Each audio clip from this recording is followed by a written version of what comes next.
Cousin John had it right. I don't know what kind of grudge Pat had against me. It's a privilege, but it's also a chore. Cousin John hit it right on the head. Trying to organize these independent-minded men is worse than gathering a brushy pasture. But anyway, we're here and we're going to have a good time. And I'm going to introduce everybody in the beginning and then just give them their head and let them go. And we're going to go to about, Pat tells me we can go to 6:30 is when supper time's ready, or you can give me the notice and we'll quit. I'd like to start here. First is Joel Nelson.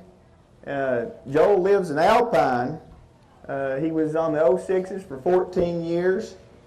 He worked at the King Ranch for 4 years starting colts. Joel went to the Parker Ranch in Hawaii 4 times starting colts and helping them get their horse program squared away and on the right track. Joel's also an accomplished cowboy poet, and he had a CD titled The Breaker in the Pen, which was nominated for a Grammy in its category in the year 2000. Next in line to Joel's left is Mr. Chope Phillips.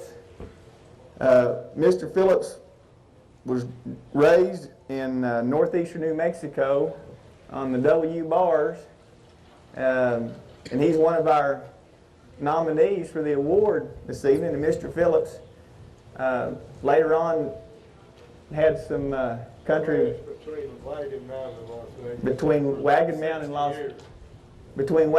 and Las Vegas for 60 years. Next to Mr. Phillips is Mr. Sam Britt, who was born in Wheeler County, Texas, but didn't live there very long.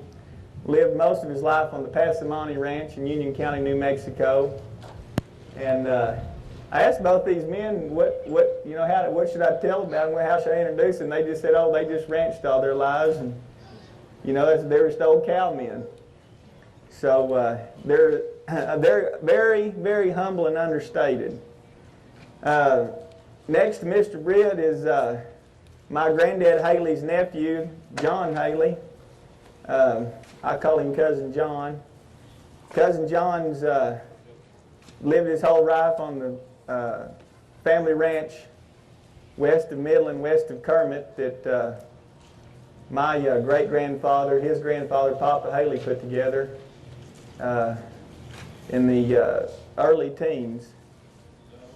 Cousin John is, when he was youthful and wanted to be a little independent from his dad, took a few years to cowboy around the country in Arizona and Oregon, and he decided that maybe he ought to come back home eventually after the Navy got through with him in Okinawa. So he's back and he's been on the family ranch ever since.